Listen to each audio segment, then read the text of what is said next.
ई बेरा जौना हिसाब से पवन सिंह के दबदबा भोजपुरी इंडस्ट्री में बनल बनू, हमारा नइखे लागत कि ए बेरा केहू उनकरा टक्कर में खड़ा हो पाई। वैसे तो शुरुए से भाई केहू उनकरा टक्कर में ना रह, लेकिन ए बेरा अउरी फुल मूड में बड़न। 4 महीना का चुनाव में बिजी भइल हन, इनका लोग के तो मन एकदम गदगद हो गइल, कहे लागल हलो कि भैया पवन सिंह के अब गाना ना आई, पवन सिंह चुनाव में बिजी हो गइलन। लेकिन जवना हिसाब से पवन सिंह काम कर रहल बड़न, जवना हिसाब से गाना आ रहल बा, एकदम बवाल मचा रहल बा। पवन सिंह के एगो गाना आवता जवना गाना के नाम बा रंगदारी। अब सोच सकत लो, वैसे पवन सिंह देखे में लागेलन रंगदार, तो गाना लेके आइल बड़न रंगदारी, तो कैसन गाना हुई। अब तारा लोग के यही गाना के बारे में पूरा डिटेल बतावे वाला बानी, तो वीडियो के पूरा देखिए लो, और वीडियो के लाइक और शेयर जरूर करिए लो।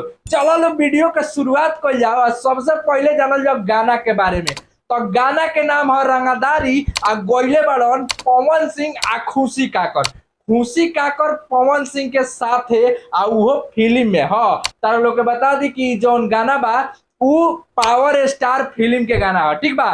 तो बवाल मचावे वाला बा प्रियांशु सिंह के म्यूजिक, आ वो फिल्म में प्रिंस प्रियदर्शी के लिरिक्स, वो फिल्म में। तो पूरा एकदम बवाल होके वाला बा। काहे से कि तार लोग के पता बा, जे में जे भी टीम बावे, पवन सिंह के हटा दो, बाकी जे भी टीम बा उ एकदम एल्बम के धुरंधर बा। उनका लोले अच्छा, उनका लोले बवाल के उ औरी ना करेला, माने टक्कर देवे वाला के नहीं खे ए बेरा के समय में।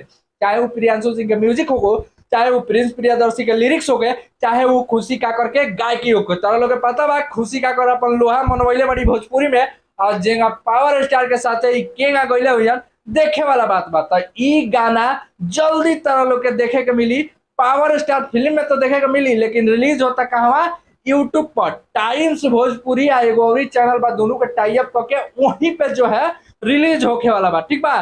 तो तारा लोग के क्या करे बा कि जैसे ही गाना आवे एकदम बूम मार के एकरा के आगे बढ़ाओ बा।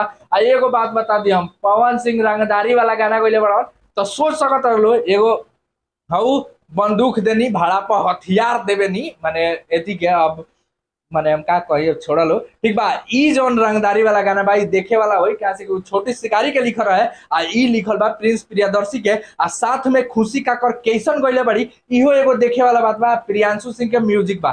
तो गाना रंगदारी वाला पावर स्टार फिल्म का, आप सोच सकते हो पावर स्टार फिल्म जौन की पूरा वांटेड लेवल के फिल्म बा, ठीक बा।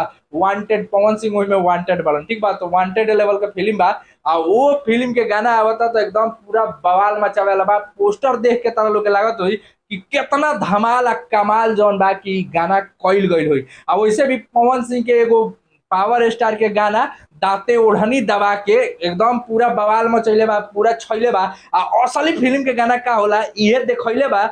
तो रंगदारी वाला गाना आवता है, एकरा के देखल जाए कि कितना लोहा मनवा होता। बाकी तारा लोग के का विचार बा कमेंट बॉक्स में जरूर बताइए लो। वीडियो के लाइक कर लो, शेयर कर लो। मिलता नहीं अगला वीडियो में, तब तक खातिर